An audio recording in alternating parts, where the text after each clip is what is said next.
કે હવે તો લડી જ લેવું છે, મથી જ લેવું છે, મહેનત કરી જ લેવી છે, રાત્રે મોડા સુધી વાંચવું છે, બસ તૈયારીઓ જોરદાર, જાનદાર, શાનદાર કરવી છે.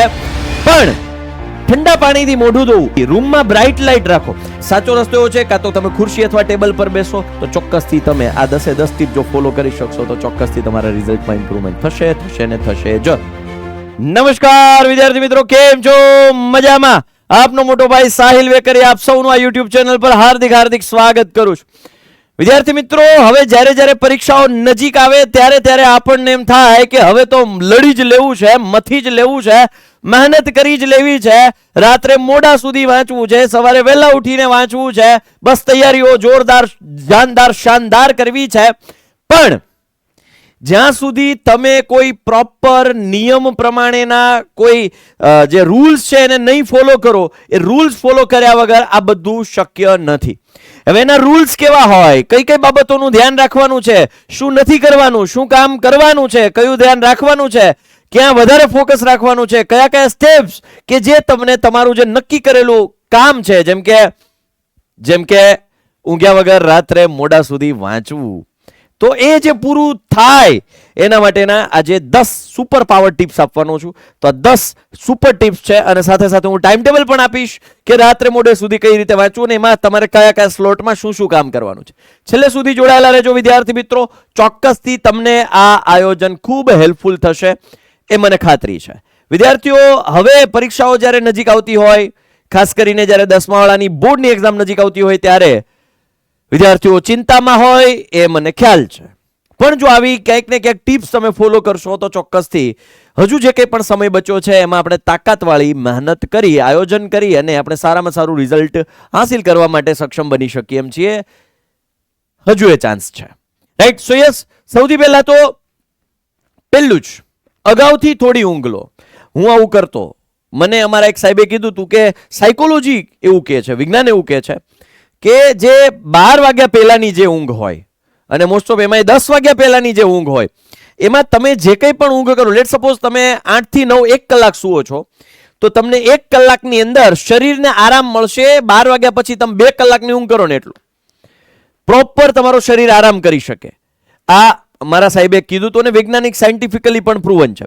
તો હવે મારું એવું કહેવાનું છે કે તમે જો રાત્રે મોડે સુધી વાંચો છો તો એની પહેલા પાવર ચાર્જિંગ, તમારું બોડીને ચાર્જ કરવા માટે ઊંઘ એ બીજું કશું જ નથી, તમારી બોડીને રિલેક્સ કરી અને નવી ઉર્જાનો જે સંગ્રહ થાય અને સંચાર થાય એટલા માટે આપણે શરીરને ઊંઘ આપીએ છીએ. તમારે શું કરવાનું છે, વાંચતા બેસતા પહેલા 45 મિનિટ કે 50 મિનિટ કે 1 કલાક જેવું, મેક્સિમમ 1 કલાક આરામ કરી લેવાનો છે, પછી વાંચવા બેસવાનું છે. સાંજે 7 પહેલા તમારી બેટરી લો હોય, થાકેલું મગજ હોય, ઓછી શક્તિ હોય, કરવાનું જ શું, પાવર નેપનો ટાઈમ 7 થી 9 માં એની વચ્ચે ક્યાંક 20 થી 40 મિનિટ કે પછી કલાક મેક્સિમમ તમારા શરીરની જેટલો થાક, જે જરૂરિયાત એટલું ઊંઘ લઈ લેવાનો છે. એટલે તમારી બોડી રિચાર્જ થશે અને મગજ રિફ્રેશ થશે અને 9 વાગ્યા પછી વાંચવા બેસી જવાનું છે, તૈયારી કરવા બેસી જવાનું છે. ફ્રેશ મગજ, લાંબો સમય જાગવાની શક્તિ. ઓકે, ચાલો. તો યસ, સાંજે નાની ઊંઘ એટલે કે પાવર નેપ રાત્રિના અભ્યાસ માટેનું સુપર ફ્યુલ છે. તાકાત વધારવા માટે એ તમને એનર્જી પૂરી પાડશે. બીજું, ઠંડા પાણીથી મોઢું ધોવું. અને હું તો ત્યાં સુધી કહીશ કે દરરોજ 1 ટ્રે બરફની ફ્રીજમાં મૂકવાની, જ્યારે ઉઠો ત્યારે એક બાઉલમાં અથવા તો એક મોટા પાત્રમાં એ પાણીની સાથે બરફ નાખવાનો અને તમારું ફેસ છે એમાં ડુબાડી દેવાનું. થોડી વારે આંખ ખોલી બંધ કરી અને પછી ફેસ બહાર કાઢી જ્યાં સુધી સહન થાય ત્યાં સુધી રાખવાનું. ફટાક દઈને ઊંઘ ઉડી જશે. ધપાક, હા, ઓલું મ્યુઝિક આવે ને, ધપાક, ઊંઘ એમ ઉડી જશે, રાઈટ? જ્યારે ઊંઘ અને આળસ આવે, વાંચતી વખતે પણ આવું થાય, એવું નથી કે ઉઠીને પછી તો ફેસ જોયું, વાંચતી વખતે જો તમને આળસ આવે તો આ ટેકનિક ખૂબ કામ લાગશે. ફેસ વારંવાર ધોતા રહો, બરફ પાસે રાખો અને એ મતલબ બરફવાળું જે મેં તમને ટ્રીક આપી એ પણ કરી શકાય, રાઈટ? ઠંડા પાણીની ઝલક છે એ શું થશે, ઊંઘ ઝટકા સાથે ઊંઘ ઉડાડી દેશે, રાઈટ? તો યસ, તરત જ આળસ ઉડી જાય અને તમને ઇન્સ્ટન્ટ વાંચવા માટેની છે એક આમ કહેવાય ને કે હોપ, અને એક તરત જ તમારું માઇન્ડ છે એ સેટ થઈ જાય, તૈયાર થઈ જાય. ત્યારબાદ ત્રીજી, રૂમમાં બ્રાઇટ લાઇટ રાખો. બ્રાઇટ એટલે વધારે ચમક, ડીમ લાઇટમાં નહીં વાંચવાનું ભાઈ. ઊંઘ આવવાનું જે પેલું છે ને એને બૂસ્ટ મળે, ઊંઘ આવે, જલ્દી ઊંઘ આવે. જ્યારે તમે લાઇટ ડીમ રાખતા હોય ત્યારે. એટલે ખાસ મારા વિદ્યાર્થીઓ જરા લાઇટ ચાલુ રાખી એકદમ પ્રકાશિત રૂમ રાખી અને પછી વાંચવાનું રાખવાનો, એવો આગ્રહ રાખવાનો કે રૂમ ફૂલ્લી પ્રકાશિત હોય. બરાબર, ડીમ લાઇટમાં વાંચવાથી ઊંઘ આવવાના ચાન્સીસ વધે છે. ઓકે, ત્યારબાદ યોગ્ય રીતે બેસો પથારી. ઘણા જોયા જ મેં, હુતા હુતા આમ વાંચે, ઊંધા પડ્યા હોય ને આમ રાખીને વાંચતા હોય. આમ આપણને એમ થાય આમાં વાંચતા હોય પછી ધીરે ધીરે કા હુતા હુતા પગ ઉપર પગ ચડાવીને, જેમ આ ભાઈ હુતા છે, પગ ઉપર પગ ચડાવીને આમ વાંચે. વાંચવાની સાથે સાથે લખવાનો આગ્રહ રાખો, એટલે મોડે સુધી તમે વાંચી શકશો. ઊંઘ આવવાના ચાન્સીસ થોડા ઓછા નહીં પણ ઘણા ઓછા થઈ જશે જો તમે લખતા લખતા વાંચવાની ટેવ પાડશો તો. ચાલો, ત્યારબાદ સાચો રસ્તો એવો છે, કાં તો તમે ખુરશી અથવા ટેબલ પર બેસો. હવે ઘણા કહેશે કે સર અમારી ઘરે ટેબલની વ્યવસ્થા નથી. કશી ચિંતા કરવાની જરૂર નથી. ફ્લોર પર બેસી જાઓ, ટટ્ટાર બેસો, દિવાલને ટેકો નહીં. શક્ય હોય ત્યાં સુધી ટટ્ટાર બેસી વાંચવા લખવાની તૈયારીઓ શરૂ કરી દો. બરાબર, ચાલો તો યસ. ખાસ હવે તમે સુતા સુતા વાંચો એટલે માઇન્ડ એમ લાગે કે હવે સુવાનો સમય લઈ ગયો, લે હાલે ચાલો સુઈ જઈએ. ના ના બેટે ના, મગજ છે એ સજાગ રહે. બેઠા બેઠા કમ્પ્લીટ ટટ્ટાર બેસીને વાંચવાના પ્રયત્નો કરવાનો. પાંચમું, પાણી પીવો વધારે, પણ કોફી કે ચા નહીં. ઘણા જોયા છે નકરી ચા પીધે રાખે, કલાકે એક ચા, બીજી કલાકે નહીં. ભાઈ, પાણી પીવાનો આગ્રહ રાખો. કારણ કે જેમ તમે ચા અથવા કોફી વધારે પીશો ને તો પછી આમ કેવું કે ગુંગામણ જેવું લાગશે, અજીબ લાગશે. રાઈટ, એટલે ચા નહીં, એક જ કપ. એ વધારે પડતી કોફી એ બેચેની. ભાઈ બહુ અઘરું છે. ચા અને કોફી બહુ નહીં. હા, એક વખત ચા પીવો ઠીક છે, વેરી ગુડ. બાકી પાણીની બોટલ પાસે રાખજો, કારણ કે મગજને એક્ટિવ રાખવા માટે પૂરતા પ્રમાણમાં એને પાણી મળવું જોઈએ. શરીરને એક્ટિવ રાખવા માટે પૂરતા પ્રમાણમાં પાણી મળવું જોઈએ. હું આમાં ટિપ્સ જ આપીશ, કોઈ વધારાની વાતો નહીં. ખાસ જોજો, આ બધી ફોલો કરવાની છે. બરાબર, ફર્સ્ટ મેં તમને આપ્યું, અગાઉથી થોડી ઊંઘ લઈ લેવાની છે. બીજું, ઠંડા પાણીથી મોઢું ધોવાનું છે. ત્રીજું, રૂમમાં એકદમ પ્રકાશિત રૂમ રાખવાનો છે. ચોથું, યોગ્ય રીતે બેસીને વાંચવાનું છે. પાંચમું, માત્ર પાણી ઉપર, મતલબ પાણી ઉપર થોડું વધારે જોર રાખજો. ચા થોડીક અથવા એક જ વખત પીજો, અથવા કોફી એક જ વખત પીજો. હા, જરૂરી છે આવું બધું. હવે તમને એમ થાય સાહેબ આવું બધું, હા ભાઈ બહુ જરૂરી છે.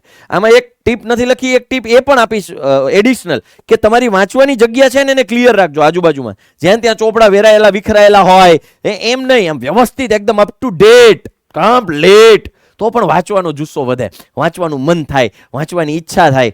ત્યારબાદ છઠ્ઠું, 25-5 પોમોડોરો ટેકનિક. જો કે આવું તમે બહુ બધી વાર સાંભળી ગયા હશો. 25 મિનિટ વાંચવાનું, 5 મિનિટ બ્રેક, 25 મિનિટ વાંચવાનું, 5 મિનિટ બ્રેક. બ્રેકમાં શું કરવાનું? મોબાઈલ નહીં મચેડવાનો, વાંચવા ઉપર ફોકસ રાખ્યું છે તો 5 મિનિટ શાંતિથી મગજને શાંત રાખો, બેસો, બસ જસ્ટ બેસો, રિલેક્સ, આંટા મારી લો, પણ મોબાઈલ નહીં. ઓકે, સો યસ, પોમોડોરો ટેકનિક, એટલે જેથી કરીને લાંબા સમય સુધી તમને વાંચવાનો જુસ્સો જળવાય રે. બાકી મેં ઘણા જોયા છે કે 25 મિનિટ વાંચ્યા, 5 મિનિટના બ્રેકમાં 25 મિનિટ બ્રેક લે. કેમ? તો કે 25 મિનિટ વાંચ્યું. અરે ઘુઘેસ, 5 મિનિટનો બ્રેક. મગજ કઠણ કરીને બેસી જાજો, ડિસાઈડ કરીને બેસજો કે આ જો હું ટિપ્સ ફોલો કરીશ તો મને ચોક્કસથી ફાયદો થવાનો છે, તો હું આ ટિપ્સ ફોલો કરીશ ચોક્કસથી. રાઈટ, તો યસ, આ છે છઠ્ઠી ટેકનિક અને એ છે પોમોડોરો. એમાં વધારે નહીં ચર્ચા કરું, તમને ખબર જ હશે 25-5 નિયમ. હવે ત્યારબાદ આવે છે 7મું, ઊંઘ આવે તો વિષય બદલો. હા, મેં જોયા છે, ઊંઘ આવે વિષય બદલવાની જગ્યાએ વાંચવાનું હંકેલી લે. એ કલેજા, ના ના બેટે ના. ઊંઘ આવે તો વિષય ચેન્જ કરી નાખો ને. થિયરી વિષય લઈને બેઠા છો તો દાખલા ગણવા માંડો, ફ્લેશ કાર્ડ બનાવ્યા હોય, નોટ્સ બનાવી હોય, કોઈ એમસીક્યુ સોલ્વ કરવા માંડો. ઊંઘ ઉડાડવાના પ્રયત્નો કરવાના છે. જો ઊંઘ આવે તો વધુ લાવવાના નહીં, છોડી નથી દેવાનું. નક્કી કરી લો કે આટલા વાગ્યા સુધી મારે વાંચવાનું જ છે. હું તમને ટાઈમ ટેબલ આપીશ, જો એ ફોલો કરશો. તમે તારે ઉજાગરા નહીં કરાવું તમને, મને ખબર જ છે શરીરનું સ્વાસ્થ્યનું કેમ ધ્યાન રાખવાનું. મેં ટાઈમ ટેબલ જ એ રીતે તમને હું આપવાનો છું બનાવીને. રાઈટ, સો યસ, ધ્યાન રાખજો. કંટાળાજનક બોરિંગ થિયરી જો તમને લાગતી હોય, ઊંઘ આવતી હોય, તો આવી જાઓ આ બાજુ. એક્સાઇટિંગ એક્ટિવ લર્નિંગ, એટલે કે એમસીક્યુ સોલ્વ કરો, બરાબર, પ્રેક્ટિકલ દાખલા ગણો, ફ્લેશ કાર્ડ જુઓ, કે તમે નોટ્સ બનાવી છે જુઓ, સૂત્રો જુઓ. રાઈટ, તો યસ, જ્યારે થિયરી કંટાળાજનક લાગે ત્યારે એમસીક્યુઝ કે દાખલા જેવા એક્ટિવ કામ કરવાથી મગજ ફરીથી સજાગ થઈ જાય છે, એક્ટિવ થઈ જાય. ત્યારબાદ રૂમનું તાપમાન ઓછું રાખો. ઘણા જોયા છે, જો માનો કે ઘણા રૂમના પેક કરીને વાંચે, એ ભાઈ બંધ, ઓક્સિજનનું સર્ક્યુલેશન પ્રોપર થવા દેજે, બરાબર, વેન્ટિલેશન પ્રોપર થવા દેજે. વાંચતી વખતે બંધ રૂમ નહીં રાખવાનો. રૂમ હું એમ નથી કહેતો કે એસી જ મુકાઈ દો. પપ્પા મમ્મી અમારા સરે કીધું છે એસી મુકાવો ને તો વધારે ટકાવે. ના, હું એવું નથી કહેતો. હું એમ કહું છું કે રૂમનું ટેમ્પરેચર વ્યવસ્થિત રાખવું. રૂમ પેક કરશો ને તો બફારો થશે, રૂમનું ટેમ્પરેચર હાઈ જશે.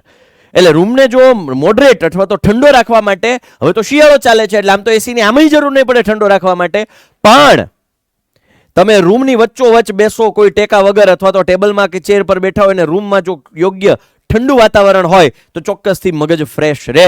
બાકી સફોકેશન થાય તો મગજની એક્ટિવનેસ ઘટે અને એની એફિશિયન્સી ઘટે તો યાદ ઓછું રહે, વધારે મહેનતે ઓછું કામ થાય, ઓલી ઓછી મહેનતે વધુ કામ થાય. ઠંડુ વાતાવરણ શરીરને સજાગ રાખે છે અને મગજને એલર્ટ મોડમાં રાખે છે, જેથી ઊંઘ આવતી નથી.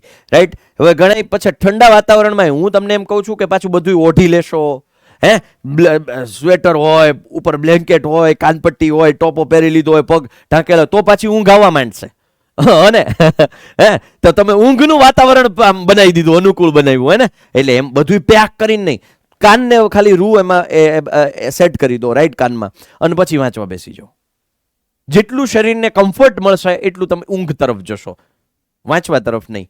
ત્યારબાદ 9મું, રાત્રે ભારે ખોરાક ટાળો. બહુ હેવી નહીં ખાવાનું સાંજે. આ તો દાબી લ્યો પૂરેપૂરું, 5-6 રોટલી ને એમાં પાઉંભાજી બનાવી તો દાબી લેવાનું નહીં, હળવું ખાવાનું. હા, કદાચ એવું હોય તો એવું નથી કહેતો હાવ નહીં જ ખાવાનું, સ્પેશિયલ બનાવ, થોડું ખાવાનું, ઓછું ખાવાનું. શક્ય હોય ત્યાં સુધી ફ્રૂટ્સ, સલાડ, રાઈટ, જ્યુસ, એના ઉપર થોડું રહેવાનો પ્રયત્ન કરજો, જેથી કરીને હાઈ એનર્જી અને ફોકસ રહે. શક્તિ છે ને એ કંઈક યુઝ થાય એમ તમારા મગજની. બાકી છે ને પાચન કરવામાં વહી જશે. તમારા શરીરની શક્તિ ક્યાં જતી રહેશે? પાચન કરવામાં. એટલે પાચનમાં બધી શક્તિ વપરાઈ જાય એટલે તમને આળસ આવે, સુવાનું મન થાય, હાલને કાલ કરી લઈશ, બહુ વાંચી લીધું, થોડુંક જ હવે કાંઈ જાજુ છે નહીં, હજુ તો ઘણા દિવસો છે, એવા મગજ આપોઆપ બાના આપવા માંડશે અને તમે સુઈ જશો. રાઈટ. એટલે ફરક છે ભાઈ, અસર કરે છે, અસર કરે છે ભાઈ. બોલીને વાંચો. હવે તમને ઊંઘ આવે એવું લાગે, ઊભા થઈ જાઓ, સમજાવવા માંડો. તમારી જાતને સમજાવો તો એવી રીતે ચોપડી હાથમાં લઈને સમજાવવા માંડો, દાખલા ગણવા માંડો, ચોપડો હાથમાં લઈને દાખલા ઊભા ગણવા માંડો, બોલવા માંડો, પેડ હાથમાં લઈને આવવા. જેટલું તમે પછી જોરથી બોલશો એટલે તમારું માઇન્ડ એક્ટિવ થઈ જશે, ફરી પાછું વાંચવા, તૈયારી કરવા માટે, લખવા માટે. રાઈટ. તો ખાસ જોરથી બોલીને, જેમ કે સાચો રસ્તો એક્ટિવ રિકોલ કોને કહેવાય? એક્ટિવ રિકોલ તો કે જાણે ભણાવતા હોય ને એવી રીતે ભણાવવાનું, જોરથી બોલીને વાંચવાનું. રાઈટ. તો ભાઈ બોલીને કે ભણાવીને વાંચવાથી મગજ એક્ટિવ રહે છે અને વિષય લાંબો સમય યાદ રહે છે, ઊંઘ તરત ઉડી જાય છે. એટલે આ ટોટલ 10 ટીપ મેં તમને આપી દીધી છે. આ ટીપ ચોક્કસથી જો તમે ફોલો કરશો તો એ મને ખબર છે શરૂઆતમાં થોડું અઘરું લાગશે. આઈ નો ધેટ બધું અઘરું લાગશે. હવે સાહેબ કેટલા વાગ્યા સુધી વાંચો ને કહી દો. જો આ મેં ટાઈમ ટેબલ આપ્યું, મોડે સુધી નથી, 12:30 સુધી જ છે. તમ તારે 12:30 સુઈ જવાનું જ, ચિંતા નથી. 12:30 સુઈ જવાનું છે. અત્યાર પછીના હવે જેટલા દિવસો છે ને કદાચ તમારે રાત્રે વાંચવાની ઈચ્છા થાય તો આયોજન 8 થી 8:30 તમે ફ્રેશ થઈ જાઓ, પ્લાનિંગ કરી લો. 8:30 થી 9:30 પહેલું સ્ટેજ, 1 કલાક, એમાં 25 બે વખત કરી નાખવાનું વાંચવા, એટલે 50 મિનિટનું રીડિંગ થશે, એમાં 10 મિનિટનો બ્રેક મળશે કટકે. પછી તો કે 10 મિનિટનો સ્ટ્રેચિંગ લઈ લો, બ્રેક લઈ લો. 9:30 થી 9:40, 9:40 થી 10:40 ફરી 1 કલાક, ફરી 1 કલાકનો આ તમને જે સ્ટેજ મળશે. એમાં થોડોક મીડિયમ હોય એવો સબ્જેક્ટ અથવા એવા કન્ટેન્ટને તૈયાર કરો. ફરી પાછી 10 મિનિટનો બ્રેક લઈ લો, 10:40, 10:50, પછી 10:50 થી 11 થી, જો આ નાનો સ્લોટ આવ્યો, બરાબર, 30 ને 10, 40 મિનિટનો સ્લોટ આવ્યો, એમાં રિવિઝન કરો અને પ્રશ્નો ઉકેલો. જે આ કર્યું છે ને એનું રિવાઇઝ કરી નાખો ફટાફટ અને એના ક્વેશ્ચન સોલ્વ કરવાના પ્રયત્ન કરો. પછી ફરી પાછી એક બ્રેક લઈ લો, એમાં નાસ્તો કરો અથવા તો નાનો એવો કંઈ આરામ કરો. બરાબર, નાનો એવો આરામ કરવાનું કીધું છે, સુવાનું નહીં.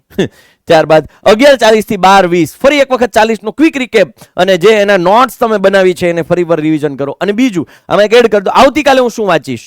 એટલે આવતીકાલે પ્લાનિંગમાં સમય થોડો ઓછો, ગોલ સેટ કરી લો આજે જ, બરાબર. અને આ છેલ્લે 12:20 અથવા તો 12:30 મેક્સિમમ સુઈ જવાનું છે, ખોટા ઉજાગરા કરવાના નથી. આ આયોજનમાં કદાચ કલાક શિફ્ટ કરવી હોય તો 1:30 વાગ્યા સુધી હોય તો કદાચ મોડું આમાં વાંચવાની શરૂઆત કરી શકાતું, પણ ઇન શોર્ટ આમાં તમે આયોજન કરી શકો છો. હવે ધીરે ધીરે સ્કૂલ્સમાંથી જ્યારે તમને છૂટા કરવામાં આવે ત્યારે હું તમને અલગ આયોજન આપીશ. અત્યારે સ્કૂલની સાથે સાથે મેનેજ કરવાનું છે. સવારે 6:30 ઉઠી જવાનું છે. માનો 12:30 સુવો છો, 6:30 ઉઠી જાઓ છો, ઇનફ છે ભાઈ. 6 કલાક શરીર માટે ઇનફ છે, કારણ કે બપોરે કલાક તમે આરામ કરી જ લ્યો છો. મને ખબર 7 કલાકની ઊંઘ આખા બોડીને મળી જાય છે.